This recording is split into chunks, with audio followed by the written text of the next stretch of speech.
ইলিশ মাছ ভাপা, চিংড়ি মাছ ভাপা আমরা তো নর্মালি বানাই, কিন্তু এই সব মাছ সারা বছর টাটকা পাওয়া যায় না। তবে সারা বছর সহজে পাওয়া যায় এবং সেই মাছের ভাপাও যে এত টেস্টি হয় তা না খেলেই বুঝতেই পারবেন না। আজ আমি এমনই একটা স্বাদের রেসিপি আপনাদের সাথে শেয়ার করব। নমস্কার বন্ধুরা, ভাই বোনের হেসেল ঘরে সবাইকে স্বাগত। আজ আমি বানাবো রুই ভাপা। ভিডিওটি কেউ স্কিপ করবেন না, পুরো ভিডিওটি দেখার জন্য অনুরোধ রইল। আজকের রেসিপির জন্য আমি এখানে নিয়েছি 5 পিস রুই মাছ। আজকের রেসিপিটাই যেহেতু আমি মাছটা ভাজবো না, সেজন্য মাছের একটা আষ্টে গন্ধ বেরোতে পারে, তার জন্য একটা বোল নিয়ে নিলাম। এবার এর মধ্যে দিয়ে দিলাম ঠান্ডা জল। এবার দিয়ে দেবো 1/2 চামচ লবণ, একটা পাতিলেবুর অর্ধেকটা তার রস।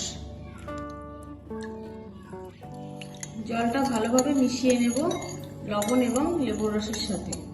লেবুর বীজগুলো জল থেকে তুলে ফেলে দেব, এগুলো আমার কোনো কাজে লাগবে না। এবার এই মাছগুলো আমি এই জলের মধ্যে দিয়ে দেব। এখানে লেবুর রসের পরিবর্তে আপনারা ভিনিগারও দিতে পারেন।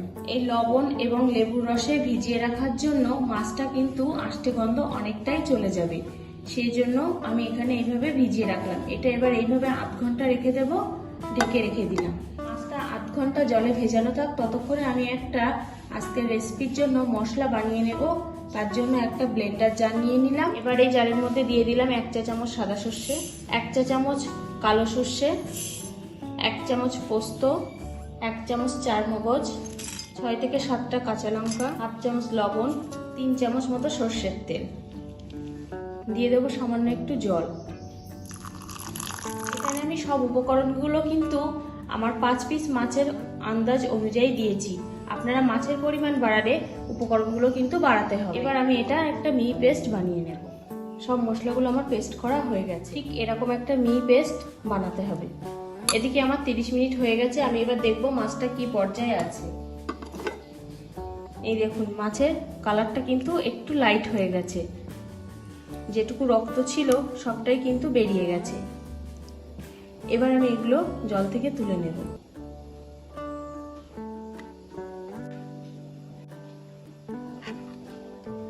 এবার আমি মাছে দিয়ে দেবো 1/2 চামচ মতো লবণ আর দিয়ে দেবো 1/2 চামচ হলুদ গুঁড়ো। এবার লবণ ও হলুদ গুঁড়োটা মাছের সাথে ভালোভাবে মাখিয়ে নেব। লবণ ও হলুদটা আমার মাছে মাখানো হয়ে গেছে। এবার রুই মাছটা ভাপানোর জন্য আমি নিয়ে নিলাম একটা টিফিন বক্স। এবার এর মধ্যে দিয়ে দিলাম 1.5 চামচ টক দই, 1 চামচ সর্ষের তেল আর দিয়ে দেবো মশলার পেস্ট।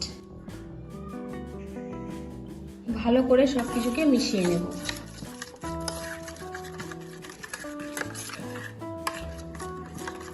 দইয়ের সাথে সব উপকরণগুলো আমার ভালোভাবে মেশানো হয়ে গেছে। আমার মনে হচ্ছে এখানে সামান্য একটু লবণ অ্যাড করতে হবে, লবণ কম হতে পারে, সেই জন্য এখানে আমি 1/4 চামচ লবণ অ্যাড করলাম। এবার লবণটাও মিশিয়ে নেব। মশলাটা আমার পুরোপুরি রেডি হয়ে গেছে। এবার লবণ হলুদ মাখিয়ে রাখা মাছগুলো একে একে আমি এর মধ্যে দিয়ে দেব। ভালোভাবে মাখিয়েও নেব মশলার সাথে।